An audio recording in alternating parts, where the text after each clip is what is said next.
असंही समजते. काय नक्की चर्चा झाली?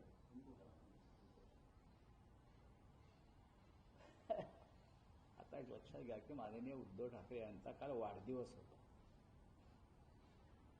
आणि राज ठाकरे यांनी त्या संदर्भात ज्या भावना व्यक्त केलेल्या आहेत त्या त्यांच्या एक्स अकाउंटवरती आहेत ना, की मी माझ्या मोठ्या बंधूंना शुभेच्छा देण्यासाठी मातोश्रीवर गेलो. त्यांनी पुढे असं म्हटलं की मातोश्री हे बाळासाहेब ठाकरे यांचं घर आहे असं सांगितलं. डेफिनेटली मातोश्री हे सगळ्यांसाठी आजही माननीय शिवसेना प्रमुख बाळासाहेब ठाकरे यांचं निवासस्थान आहे आणि ती श्रद्धा प्रत्येकाच्या मनामध्ये असायलाच पाहिजे आणि आहे.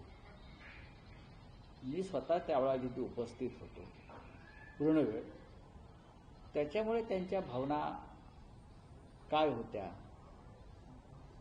काय चर्चा झाली याचा मी साक्षीदार आहे.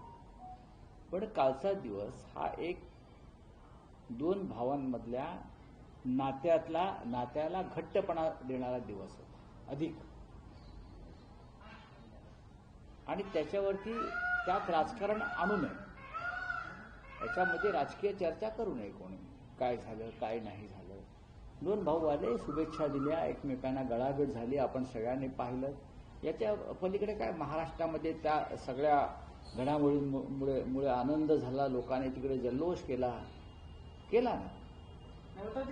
शिवसेना पक्षप्रमुख असं त्यांनी थेट उल्लेख केला की याआधी शिवसेना उद्धव बाळासाहेब ठाकरे ही केंद्रीय निवडणूक आयोगानं नाव दिलं, मात्र राज ठाकरेंकडून शिवसेना पक्षप्रमुख असा उल्लेख झाला. तुम्हाला माहिती असेल की एकनाथ शिंदे यांनी पक्ष चोरण्याचा प्रयत्न केल्यावर किंवा अमित शहा यांनी शिवसेनेवर दरोडा टाकून त्या दरोड्याचा माल हा शिंदेच्या हाती सोपवल्यावर एकमेव श्री राज ठाकरे होते, त्यांनी जाहीर सभेत सांगितलं की शिवसेना एकनाथ शिंदेची कशी होऊ शकते. हे राज ठाकरे एकमेव नेते आहेत. ते म्हटलं हे हास्यास्पद आहे. शिवसेना ही बाळासाहेब ठाकरेंची आणि त्यानंतर उद्धव ठाकरे साहेबांची. हे आमचे राजकीय मतभेद तेव्हा असतानाही राज ठाकरे यांनी हे विधान उघडपणे जाहीरपणे करणारे ते एकमेव नेते होते. त्याच्यामुळे तुम्हाला त्यांच्या भावना समजून घेतल्या पाहिजे की ते बरोबर आहे. त्यांच्या दृष्टीनं ते शिवसेना प्रमुखच आहे, शिवसेना पक्षप्रमुखच आहे. एकनाथ शिंदे, अजित पवार यांच्या हातावरती चोरीचा माल आहे. त्यांच्याकडे जे आहे तो चोरीचा माल ते सांभाळत आहे. हा चोरीचा माल केव्हाही मुद्देमाल असा जप्त होऊ शकतो. सुप्रीम कोर्टातून काय निकाल येतील भविष्यात ते तुम्हाला कळेल. हा मुद्देमाल जो आहे चोरलेला तो कधीही जप्त होईल. अमित शहा यांनी तुमच्या पक्षातले खासदार आहेत नागेश अष्टीकर यांना फोन केला आहे, वाढदिवसाच्या निमित्तानं केलंय, पण ज्या प्रकाराने फोन केला आहे त्याने चर्चा होती. मग काय झालं? हे जाहीर केलंय का अमित शहांनी की मी फोन केला म्हणून? तुम्हाला सोर्सेसनी कळालं. अमित शहानी जाहीर केलं का? बघा, गृहमंत्री, प्रधानमंत्री, मुख्यमंत्री हे संसदेतल्या आणि विधिमंडळातल्या आपल्या सहकाऱ्यांना वाढदिवसाला किंवा अशा एखाद्या महत्वाच्या घडामोडीत फोन करत असतात. त्यात वेगळं काय? काल एकनाथ शिंदे असं म्हणाले की गृह राज्यमंत्री योगेश कर्मांवरती डासबार चालवण्याचे जे आरोप झाले त्याचं म्हटलं की हा एकनाथ शिंदे तुझ्या पाठीशी आहे, चिंता करू नये. मला प्रत्येक अनैतिक गोष्टीच्या मागे एकनाथ शिंदे असतात, म्हणून तिथे एवढे आमदार जमा करू शकले ना. अनैतिक कृत्यामध्ये सहभागी झालेल्या लोकांना संरक्षण दिलं जातं, त्याच्यामुळेच हे सगळे लोक जमा होतात. आता गिरीश महाजन आहेत, त्यांनी 2 गुन्हेगारांना, म्हणजे आम्ही म्हणत त्या गुन्हेगार तेच म्हणायचे गुन्हेगार आहेत नाशिकला, त्यांचा काल पक्षात प्रवेश घेतला, त्याच्या आधी घेतला. आणि काल महाजन म्हणतात आता हाऊसफुल झालाय भाजपा, हे सगळे चोर महाराष्ट्रातले त्यांनी आता पक्षात घेऊन आता आमचा पक्ष हाऊसफुल झालेला आहे असं काल गिरीश महाजन म्हणाले. बघा, यांचा पक्ष या चोर दरोडेखोरांचे पक्ष म्हणतात. यात कुठली नैतिकता आणि कुठली संस्कृती आणि कुठला संस्कार काही नाही. मी तुझ्या पाठीशी आहे म्हणजे काय? तुझा बाप दिल्लीत बसलाय नाही ते अमित शहा, तो ठरवेल. तुम्ही कोण ठरवणार? अमित शहा ठरवणार काय ते. एकनाथ शिंदे नाही ठरवणार, अजित पवार नाही ठरवणार. 4 मंत्र्यांना जावं लागणार. योगेश कदमांचं काय होत आहे, कोकाटेचं काय होत आहे, संजय सिरसाटचं काय होत आहे, कळेल ना तुम्हाला उद्या. मात्र ते असंही म्हणाले की चालू सरकार पलटवणारा हा एकनाथ शिंदे आहे. बघा, चालू सरकार पलटवणारा वगैरे हे म्हणजे सोडून द्या हो. अमित शहाने तुम्हाला ताकद दिली नसते, तुम्ही कोण होता? अमित शहा, तुम्ही डरपोक लोक आहात, तुम्ही पळून गेले लोक आहात. आणि मगाशी जे म्हणालो की सगळे अनैतिक कृत्यात सहभागी झालेले, हनी ट्रॅपमध्ये अडकलेले अशी लोक घेऊन तुम्ही पळून गेलात.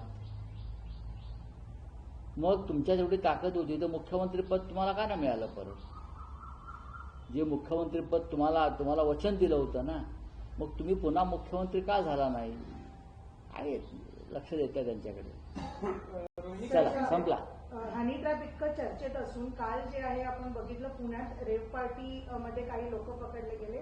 त्यात रोहिणी खडसे जे एकनाथ खडसे यांच्या पुत्री आहेत, डॉटर आहेत, त्यांच्या जे हस्बंड आहेत म्हणजे जावई. हा संपूर्ण प्रकार मला संशयास्पद वाटतो अजूनही. रेव पार्टीचा संशयात तिथे एखादी पार्टी सुरू असेल, 4 दिवस वॉच ठेवून एका माणसावर, म्हणजे कोणावर तर खडसेंच्या जावयावर 4 दिवस वॉच होता म्हणून. एवढा वॉच जर पहलगावमध्ये ठेवला असता तर ते अतिरेकी पळून नसते गेले. बरं, एवढा वॉच जर त्या पहलगावमधल्या अतिरेक्यांवर ठेवला असता तर ती घटनाच घडली नसती. 26 आमच्या महिलांचं कुंकू पुसलं गेलं नसतं. आणि ते अतिरेकी आज जे सापडत नाहीत ते सापडले तरी असते झाल्यावर. ते कोणावर आहे? गिरीश महाजन. तुम्ही पाहिलं असेल, गिरीश महाजनच्या चेहऱ्यावरती काल असुरी आनंद होता. काय गिरीश महाजनच्या चेहऱ्यावरचा काल जर असुरी आनंद पाहिला असेल तर यामागे काय घडतंय आणि घडवलंय हे तुम्हाला लक्षात येईल. की इतका आनंद गिरीश महाजनला का व्हावा की खडसेंचा जावई पकडला गेला किंवा त्याला अटक केली. माणसाला आपण मंत्री आहोत हे भान त्याला नाहीये. त्या माणसाला काल त्याचा उल्लेख केला, हा मोका सुटलेला सांड आहे फडणवीस मंत्रिमंडळातला, असं मी काल म्हटलेलं आहे. ते खरं आहे. आणि हाच फडणवीसांना अडचणीत आणणार आहे. या महाराष्ट्रातले सगळे गुंड पुंड दरोडेखोर बलात्कारांना घेऊन यांनी पक्ष उभा करण्याचा प्रयत्न चालवला. त्यांना आता रवींद्र चव्हाणांची साथ मिळते. नैतिकता या राज्याच्या राजकारणात राहूच नये अशा प्रकारची भूमिका भारतीय जनता पक्षातल्या या लोकांनी घेतलेली आहे. काल जो रेव पार्टीचा प्रकार झाला तो जर खरा असेल, निष्पक्षपणे चौकशी केली तर त्याच्यामध्ये कठोर कारवाई का व्हायची ती होईल. पण गिरीश महाजन यांच्या चेहऱ्यावरती फक्त नाचायचेच बाकी होते. त्यांची जी काय बॉडी लँग्वेज होती, फक्त आता सापडले खडसेंच्या जावई सापडला. बघा, महाराष्ट्राच्या राजकारणामध्ये आम्ही किमान पथ्य पाळतो की कुटुंबापर्यंत आम्ही पोहोचलो नाही. दुर्दैवानं भारतीय जनता पक्षातले लोक कुटुंबापर्यंत पोहोचायला लागले, त्यांना बदनाम करायला लागले. खडसे गेल्या 3 दिवसापासून हनी ट्रॅपवर बोलतात. म्हणून मुद्दामून त्यांना हे केलं असं हनी ट्रॅपवर बोलतात. हनी ट्रॅप संदर्भात काही लोकांना अटक केली आहे, त्यांची नीट चौकशी करा सांगतायत. त्या हनी ट्रॅपमध्ये गिरीश महाजन यांचा असलेला सहभागाविषयी बोलतात. त्याच्यावर तपास नाही, त्याच्यावर रेड्स पडत नाहीत. त्या संदर्भात पोलिसांना जाग नाही. पण अचानक खडसे बोलतात म्हणून खडसेंच्या जावयाला असं उचललं. हे महाराष्ट्रात सर्वत्र सुरू आहे. सर्वत्र सुरू आहे महाराष्ट्रामध्ये. जो तुमच्या विरुद्ध बोलेल त्याच्याकडे पोलीस जातात, त्याच्या घरात पोलीस घुसतात, त्याच्या मित्रांकडे पोलीस घुसतात. पोलीस हे चाकर झालेले आहेत. भारतीय जनता पार्टी हीच एक रेव पार्टी झाली आहे गुंडांची. अख्ख्या भारतीय जनता पक्षामध्ये रेव पार्टीचाच माहोल आहे. खोटे आरोप, खोटे गुन्हे दाखल करायचे आणि लोकांना त्रास द्यायचा. मग बलात्काराचे गुन्हे दाखल होत आहेत, रेव पार्टीचे गुन्हे दाखल होत आहेत, खुनाचे गुन्हे दाखल होत आहेत. खोटे. पोलिसांना लाज वाटली पाहिजे. खाकी वर्दी तुम्ही घालताय, तुम्ही शपथ घेतलेली आहे निष्पक्षपणे तपासाची.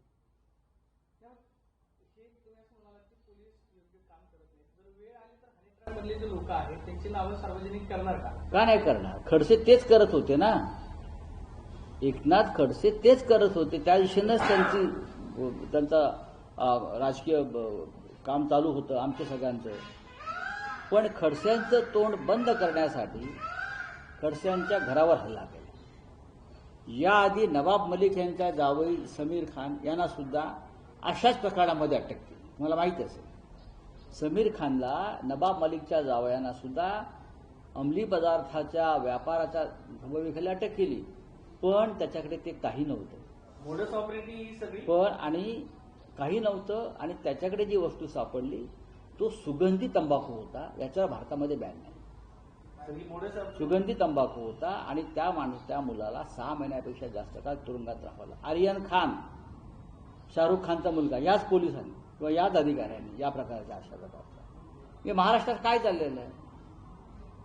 त्याच यंत्रणेनं आणि त्याच सरकारनं कालचिरेव पार्टीत हा प्रकार केलेला आहे.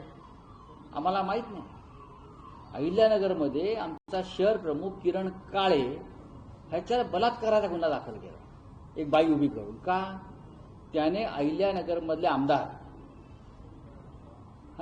संग्राम जगताप आणि महानगरपालिकेतला 400 कोटीचा भ्रष्टाचार उघड करून जनआंदोलन उभं केलं. 24 तासात पहाटे 3 वाजता पोलीस गेले आणि बलात्काराच्या खोट्या आरोपाखाली किरण काळेला अटक केली. हे पोलिसांचं आमच्या कर्तृत्व आहे महाराष्ट्राचं, फडणवीसांच्या. लाज वाटली पाहिजे गृहमंत्र्यांना. काय चाललंय या महाराष्ट्रात. सर, सुषमा अंधारेंनी या संदर्भात एक महत्वाचा दावा केला. और क्या है आपका? ऑपरेशन सिंदूरवर आज चर्चा सुरू होणार आहे. ऑपरेशन सिंदूरवरती चर्चा होईल. आज लोकसभेत, उद्या राज्यसभेत 16 तास इतका प्रचंड वेळ आम्हाला दिलेला आहे त्यांनी. म्हणजे 2 दिवस चर्चा होणार. आम्ही 2 दिवस विशेष अधिवेशन मागत होतो तात्काळ, ते आम्हाला दिलं नाही या विषयावर. पण आता 2 दिवस चर्चा करा. तात्काळ 2 दिवस चर्चा करा. तेव्हा वातावरण तापलेलं होतं, वातावरणामध्ये गरमी होती, काही आम्हाला गोष्टी आमच्या मनामध्ये होत्या, तेव्हा आम्हाला दिलं नाही. पण आता मात्र आम्हाला 2 दिवस देते. लक्षात घ्या, 16 तास चर्चा होती. पंतप्रधान उत्तर देतील असं वाटतं की राजनाथ सिंह मला वाटत नाही की प्रधानमंत्री उत्तर देतील. प्रधानमंत्री उत्तर दिले तर त्यांना प्रेसिडेंट ट्रम्पवर बोलावं लागेल ना. प्रेसिडेंट ट्रम्पने युद्ध का थांबवलं, कौन से दबाव में प्रेसिडेंट ट्रम्प ने ये सब किया है, किस दबाव में किया आप लोगों ने, सब जवाब देना है. प्रधानमंत्री जी नहीं रहेंगे. ऑपरेशन सिंदूर में जो आज चर्चा होगी उसमें आप लोगों की पार्टी का क्या है, रुख क्या रहेगा? क्या देखिए, हम बात करेंगे. एक तो ऐसा है कि 16 घंटा लोकसभा में और राज्यसभा में 2 दिने चर्चा चली ऑपरेशन सिंदूर पर. सवाल ऐसा है भाई, जब पहलगाम अटैक हो गया, ऑपरेशन सिंदूर हो गया, तब हम स्पेशल सेशन 1 या 2 दिन की मांग कर रहे थे. इस विषय पर हम सबको बात करनी, सरकार को अपनी बात रखनी पड़ेगी. तब हमने 2 दिन, हमको 1 दिन भी नहीं मिला और अब 2 दिन चर्चा कर रहे हैं. वो भी हमको हंगामा करना पड़ा, सरकार के खिलाफ आवाज उठाना पड़ा 2 दिन. और प्रधानमंत्री तो आने वाले नहीं है मेरे हिसाब से. प्रधानमंत्री आएंगे तो प्रेसिडेंट ट्रम्प के बारे में जवाब देना पड़ेगा. बहुत कुछ बातें हैं. सबसे पहले बात ऐसी है, ये सबसे बड़ी सुरक्षा की चूक है पहलगाम अटैक. पूरे कश्मीर में जो कानून लगा है AFPSA, तो आर्म्स एक्ट के बारे में, अब केंद्र शासित प्रदेश है, पुलिस आपकी है, आर्मी आपकी है ना. फिर भी आतंकवादी अंदर घुस गए 400 किलोमीटर अंदर और अब तक मिले नहीं है. ये गृह मंत्रालय की सबसे बड़ी चूक है. तो गृह मंत्रालय को इस्तीफा देना चाहिए था, गृह मंत्री को. ये तो कोर्ट मार्शल की केस है, कोर्ट मार्शल की केस है. पी चिदम्बरम का कहना है कि कोई प्रूफ नहीं है कि पाकिस्तान से टेररिस्ट आए हुए थे. हाँ, चिदम्बरम साहब ये ठीक बोलते होंगे. उसका मतलब तो यही बोल रहा हूं ना कि गृह मंत्रालय और गृह मंत्री को इस्तीफा देना चाहिए. उनके ऊपर कोर्ट मार्शल होना चाहिए ये सबके ऊपर. ये कैसे हो गया? यह असाधारण घटना है. ये आरएसएस चीफ का एक बयान आया हुआ है कि भारत का नाम चेंज नहीं करना चाहिए, इससे उसकी जो डिग्निटी है उस पर असर पड़ता है. भारत भारत ही रहना चाहिए. और सरसंघ चालक जो बोल रहे हैं उससे हम सहमत है. सर, बार-बार SIR इशू पे जो है विरोधक आज सिंदूर पे बोलो ना. सर, नागपूरच्या एका बिअरबारमध्ये चला रे. शासकीय फाईल घेऊन अधिकारी बसलेले आहेत आणि तिथे कामकाज होत आहे. व्हिडिओ मनीषनगर मधला. गिरीश महाजनना विचारावं लागेल की त्यांचे लोक आहेत का.